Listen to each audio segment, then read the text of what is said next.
Doctor APJ Abdul Kalam का जन्म तमिलनाडु के रामेश्वरम के धनुषकोडी गांव में 15 अक्टूबर 1921 को हुआ था। उनका बचपन संघर्षों से भरा रहा है। कलाम साहब हमेशा सीखने की कला को महत्व देते थे। वो बचपन में अखबार बेचते थे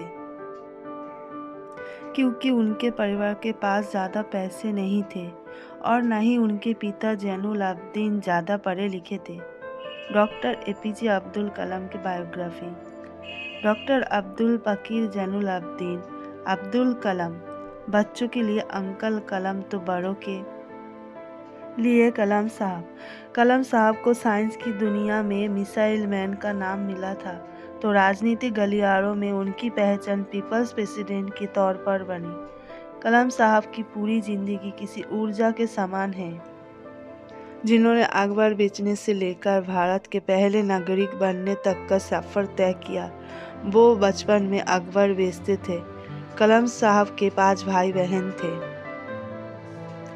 कलाम साहब ने 5 साल की उम्र में पढ़ना शुरू कर दिया था।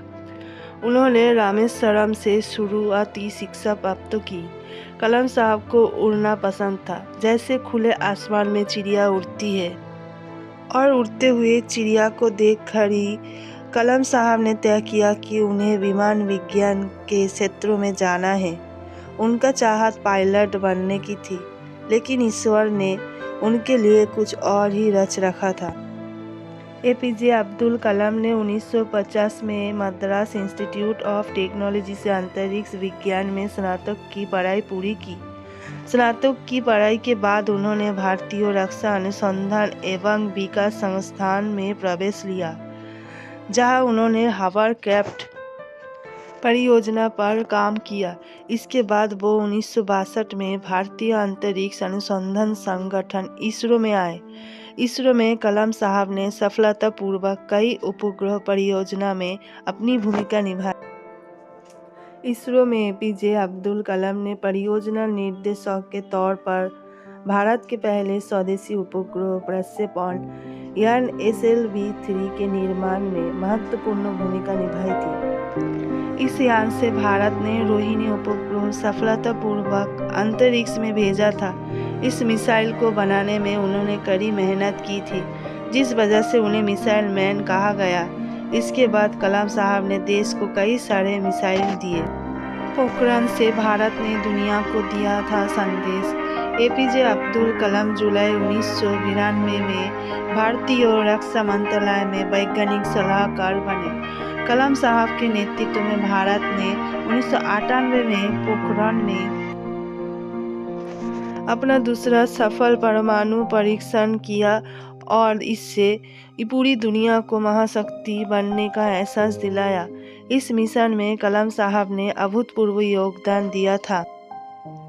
एपीजे अब्दुल कलाम 18 जुलाई 2002 को देश के 11वें राष्ट्रपति बने।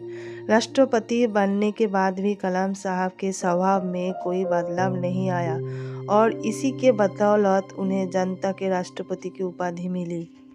कलाम साहब ने राष्ट्रपति भवन के दरवाजे जनता के लिए खोल दिए।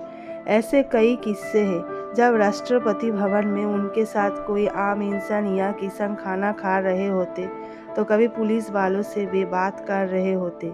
कलाम साहब 2007 तक राष्ट्रपति रहे। राष्ट्रपति के पद से मुक्त होने के बाद एपीजे अब्दुल कलाम ने देश के विभिन्न कॉलेज संस्थानों में काम किया। उन्होंने लोगों के बीच रहना पसंद किया। वो हमेशा देश के नागरिकों से मिलते थे। कलाम साहब ने कई पुस्तकें लिखी हैं। उनकी पुस्तकें लोगों के बीच काफ़ी लोकप्रिय हुई। कलाम साहब का सपना 2020 तक भारत को शक्तिशाली और आर्थिक रूप से समृद्ध बनाना था। कलाम साहब के 79वें जन्मदिन को संयुक्त राष्ट्र ने विश्व विद्यार्थी दिवस के रूप में मनाने की घोषणा की थी। इसके साथ ही उन्हें भारत सहित दुनिया भर के देशों ने कई पुरस्कारों से नवाजा है।